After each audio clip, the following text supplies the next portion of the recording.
Semua yang kenanya tempatinya adalah planet yang selalu berputar. Ada siang dan ada malam. Roda kehidupan dunia juga tidak pernah berhenti. Kadang naik, kadang turun. Ada suka, ada duka, ada senyum dan ada tangis. Kadang-kala bedanya dipuji, tetapi suatu saat kita akan dicaci.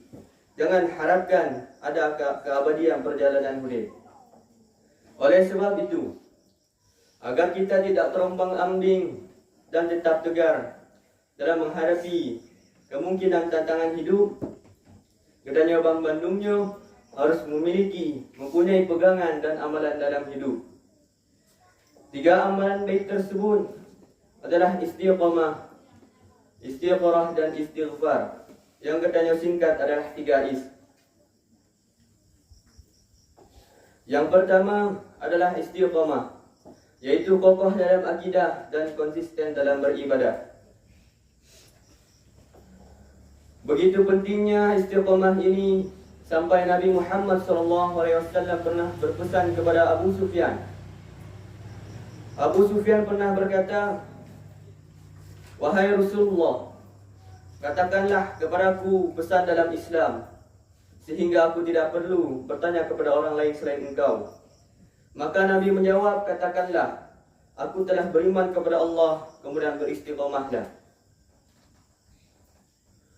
Orang yang istiqamah ini selalu kokoh dalam akidah dan tidak goyang keimanannya dalam tantangan hidup. Meskipun dihadapkan dengan persoalan hidup, ibadah tidak ikut redup. Kantong kering atau tebal, tetap memperhatikan haram dan halal. Dicaci dan dipuji, sujud pantang berhenti. Sekalipun ia memiliki fasilitas kenikmatan, ia tidak tergoda melakukan kemaksiatan.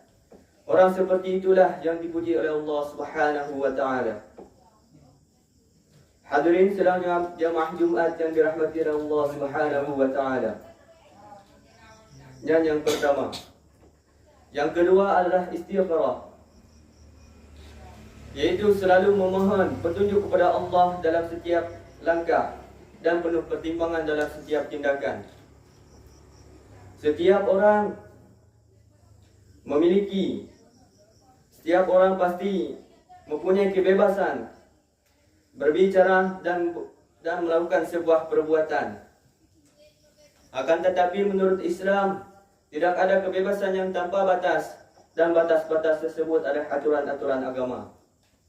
Maka seorang muslim yang benar selalu berpikir berkali-kali sebelum melakukan tindakan dan mengucapkan sebuah ucapan, dan ia selalu mohon petunjuk kepada Allah Subhanahu wa taala.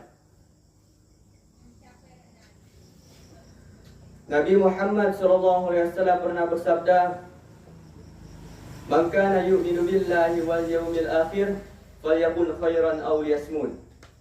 Barang siapa yang beriman kepada Allah dan hari akhir, maka berkatalah yang benar atau diamlah.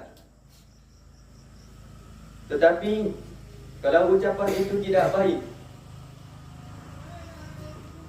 apalagi sampai menyakitkan orang lain, maka tahanlah, jangan diucapkan. Sekalipun menahan ucapan tersebut terasa sakit, tetapi kalau ucapan itu benar dan baik, ucapkanlah, jangan ditahan.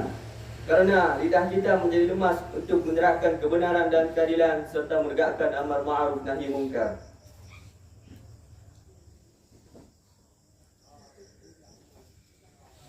Banyak orang yang berbicara tanpa logika dan data yang benar, dan serta bertindak sekehendaknya tanpa mengindahkan etika agama. Para pakar barangkali untuk saat-saat ini lebih bijaksana untuk banyak mendengar daripada berbicara, yang kadang-kadang justru membingungkan masyarakat. Gedanya memasyarakatkan istighfar dalam setiap langkah kita, agar kita benar-benar melakukan tindakan yang benar dan tidak menimbulkan kekecewaan di kemudian hari. Hadirin sidang jemaah Jumat yang dirahmati oleh Allah Subhanahu wa taala. Yang terakhir adalah istighfar, yaitu selalu introspeksi diri dan memohon ampunan kepada Allah Rabbul Izzati. Setiap orang pernah melakukan kesalahan, baik sebagai individu maupun sebagai sebuah bangsa. Dan kesalahan dan dosa tersebut adalah penyakit yang akan merusak kehidupan kita. Oleh sebab itu, ia harus diobati.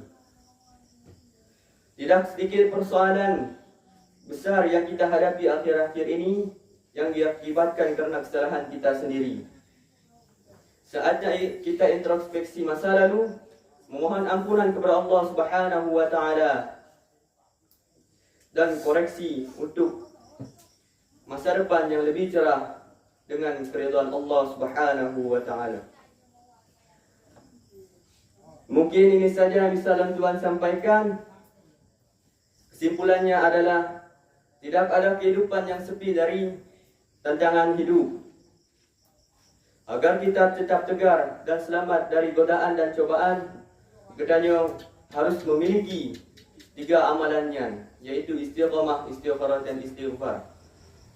Mudah-mudahan Allah memberikan kekuatan kepada kita untuk menatap masa depan dengan keimanan serta rahmat yang melimpah oleh Allah Subhanahu wa taala.